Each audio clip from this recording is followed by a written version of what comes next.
All right, and we are live. I'm going to start things a little bit early just so I can let people roll in. We'll start building at 3:30, but I'm going to post the link on my Instagram that we are officially live building.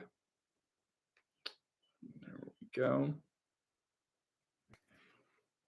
And we are live.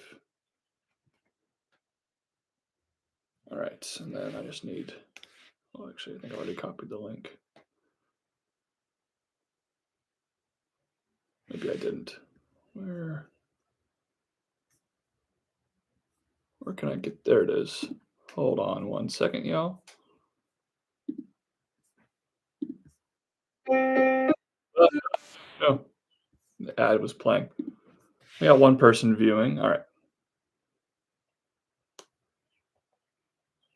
And there we go. Now I'm going to put my phone on D&D so I don't get distracted by anything there. And once it is at 3:30, I will begin my live stream build of the Shire. Just in a matter of seconds. Here, let's get this angle. Here, kind of maybe move my laptop back a bit there. You can see the box. You can see my face. You can see the manual. And it is 3:30. Welcome, everybody. Hello, the Brickologist here with a live Lego build. Today, we are building the first instruction manual of the brand new Lego The Lord of the Rings, the Shire Icons D2C UCS set, if you will. I'm a huge Lord of the Rings fan. I got a Lord of the Rings tattoo right here. It's my favorite movies of all time. And I am excited about this set, although I'm pessimistic about it because I do think it has some issues. So I guess we shall see how it ends up being quality-wise. I will probably build the second half of it tomorrow on a separate live stream. But for today, I have a little bit of time this afternoon. I thought, why not build it? So we get the little extra bag piece, the horse. Looks like we're building the horse in the first bag. We will leave those off to the side. And let's dive in with bag numero uno. If you're in the live chat, feel free to ask any questions. I will try to answer them if I do see them. And yeah, this will probably take like, I don't know, an hour and a half. Not really sure how intense the build will be. But let's have some fun. Let's talk Lego. Let's talk Lord of the Rings. Whatever you guys want to discuss here today. I am game. And here we go. All right. I put the bag close to me just to make sure I didn't, leave any pieces out. Brick separator. That can always come in handy. Let's see. There we go. All right. Let's jump in. Looks like we get to build Gandalf the Grey right out the back gate. And, well, where is his cape? Is his cape in this? Did they put his cape in this extra cloth thing? Yeah, they did. Interesting. I normally the Lego capes come in their own, separate containers, but Gandalf's is inside the thing that holds the cloth pieces for Bilbo's party, which these I don't need for quite some time, so I'm going to put those over there. All right, now we have Mr. Gandalf's cape, and we have his beard. I believe he also has a new face print. Looking pretty good. Nice to have a little more of a bearded face print. Put that on. And he's got the hairpiece or the hat if you want to use that. And his staff. We've had Lego Gandalfs before, so nothing really crazy with that figure. I think it's the only, pretty normal figure in this set. New variation of Frodo, though, with a really good looking torso print. And he's kind of got like the little part between his teeth, which is a new face print for him. Yeah, that is a really good looking Frodo minifig right there, y'all. Loving that. And then we get Gandalf's horse. Well, his horse in Fellowship, not Shadowfax. Lego, give us a Shadowfax eventually, but There we go. There's the horse. You don't see this horse piece too often in modern Lego sets. I love this Lego horse piece. It's pretty great. And actually introduced with the Lord of the Rings sets back in 2012. Fun fact. All right.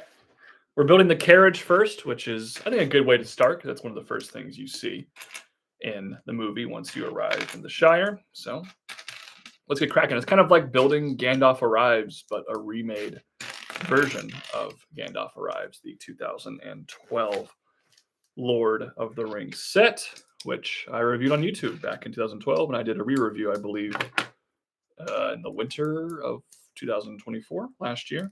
So let's see how this goes. All right, black piece right there. Attach that on.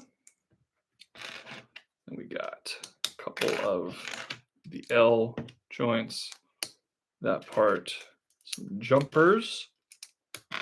Love the use of that piece. That's always a good kind of added texture element. And the jumpers probably indicates that we'll have some slightly offset building, which is always a plus to me.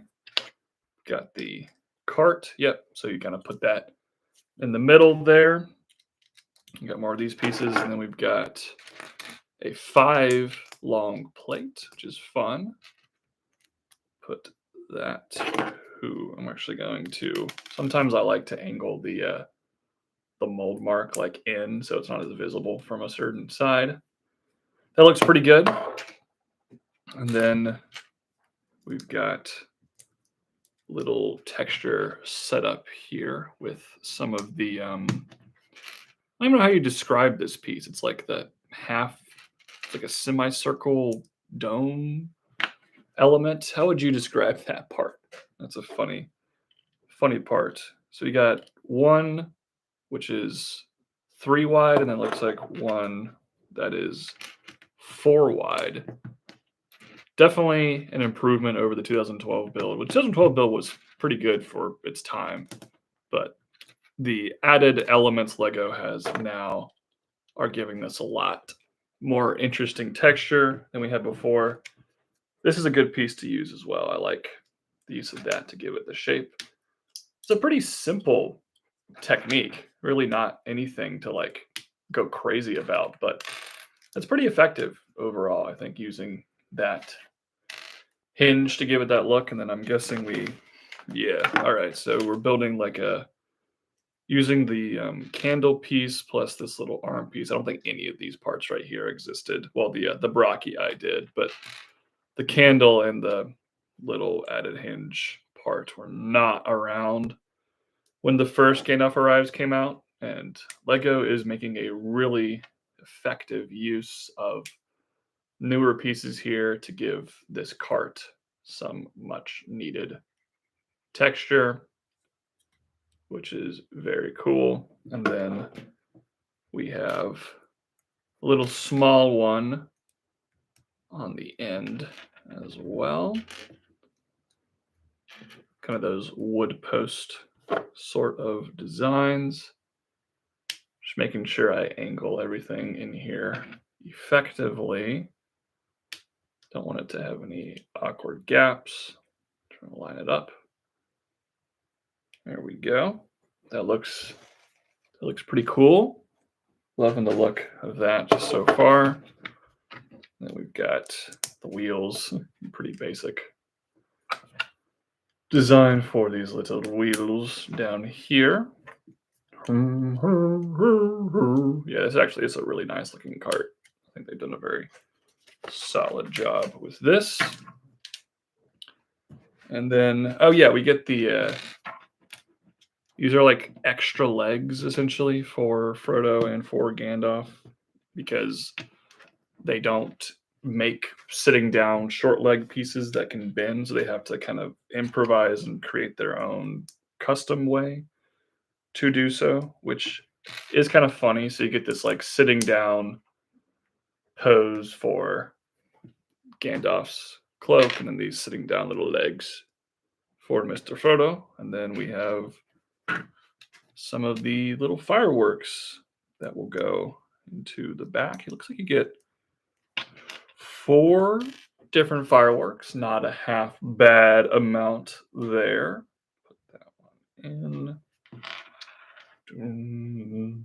And I wish they still use that Ninjago dragon piece, but I believe they or snake piece to be the firework dragon, but I believe they have replaced that with a like a brick built approximation of it. But yeah, you can put the fireworks in there, and then gotta take out the brick and inside the horse, and then this will slide in its place.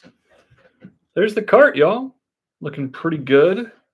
And then I'm going to kind of modify my Gandalf here. I'm going to rip off his legs, give him his sitting legs, take off his hairpiece, give him his sitting down hair. And then there we go. There's Gandalf with his carriage.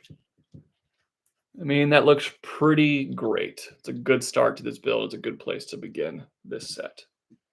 And these extra pieces, got to make sure keep those secret, keep them safe. All right, that's bag 1. That's bag 1 for you all. I'm guessing bag 2, or bags 2 through 6 is what we build now, are going to be a little bit more part intensive. Bag 1 was just the cart. So now we get to build something a little bit more substantive, which is cool. And we are diving just straight into the Hobbit hole bag end. So that's exciting. Kind of organize my pieces a little bit. I don't sort my pieces. I think people who sort every part are crazy, but usually I grab the big plate parts and kind of designate them in their own little corner and then mess around with it a little bit just to make sure everything is lined up. All right, pretty good amount of pieces for this bag. Let's dive in and see what's going down. You know, you don't see too much construction these days of Lego sets where you just use